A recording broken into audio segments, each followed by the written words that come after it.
This is Jamie O'Rourke and the Pooka by Tommy DePaula, and it's a story from Ireland. Jamie O'Rourke, Eileen said, wake up, I've something to tell you. Jamie, who was the laziest man in all of Ireland, was sleeping in the warm sun outside their cottage. His wife gave him a shake.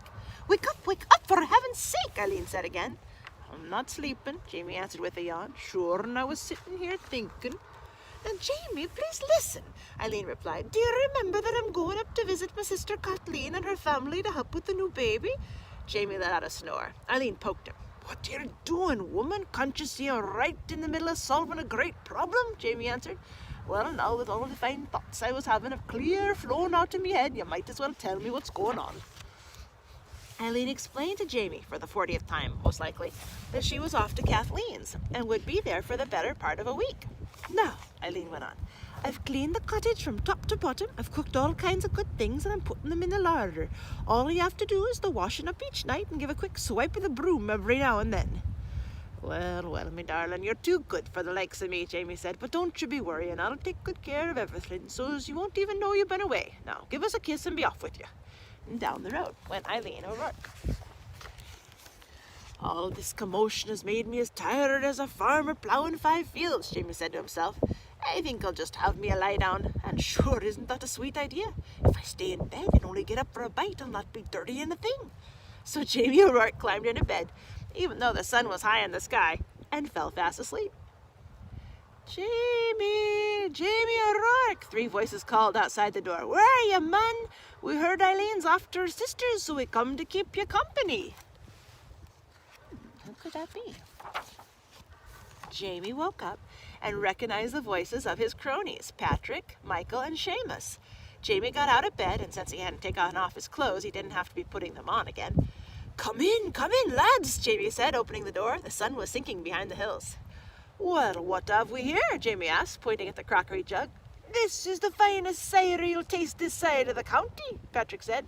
Get some mugs, Michael said. And some grub, Seamus said. He knew Eileen wouldn't have left Jamie without plenty of good things to eat. When the food was on the table, and mugs and plates and knives and forks too, they all sat down. They had themselves a fine old time, laughing and eating until it was time to go home. Well, the 3 friends told Jamie, we'll be heading down the hill and you'll be wanting to get your rest, Jamie. Tomorrow you'll be having a busy morning and cleaning up all this mess.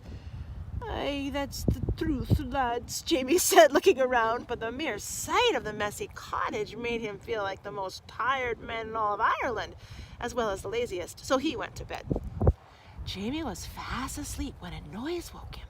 It was the sound of the cottage door and the clatter of hooves on the stone floor. Jamie opened one eye and took a peek, and what a sight he saw! He couldn't tell if it was a man or a donkey standing there. Whatever it was, it had long ears and a long tail. Saints preserve us, Jamie whispered. I may as well begin first as last, said the creature, who was a Pooka, out loud to himself. He stirred the fire, poured some water into a big pot, and put it on the fire. As soon as the water was hot, the Pooka washed the dishes, the mugs, and the cutlery. He put the leftovers in proper dishes and back into the larder. He swept the floor and gave the fire a good raking. Then the Pooka left the house with such a slam of the door, Jamie nearly fell out of bed. The next evening, when Patrick, Michael, and Seamus came by with a fresh jug of cider, they were amazed to see the cottage as if Eileen had been there. How did all this happen? They asked. Well, me lads, Jamie replied, I got up with the birds and cleaned it all away, just like any good husband would do when his darling wife is away. Patrick, Michael, and Seamus looked at each other. They didn't really believe Jamie, but there it was, so the 4 friends had another grand time, just like the night before. When his friends had gone, leaving even more of a mess, Jamie climbed into bed. But instead of falling asleep, he waited under the covers. Sure enough, the door opened, and the Pooka was back, cleaning up everything fast and furiously. This is luck indeed, Jamie said to himself. Why would this creature come in and clean it up? I can have me cronies here every night. Every night, that is, until Eileen comes home.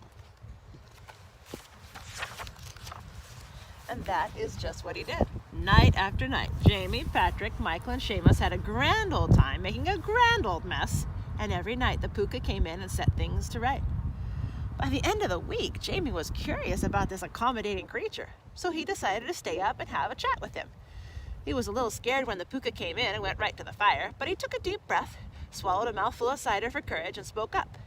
"Now then, sir, if I'm not taking a liberty, might I be knowing who you are and why you're so kind as to do the cleaning up each night after me friends and myself?"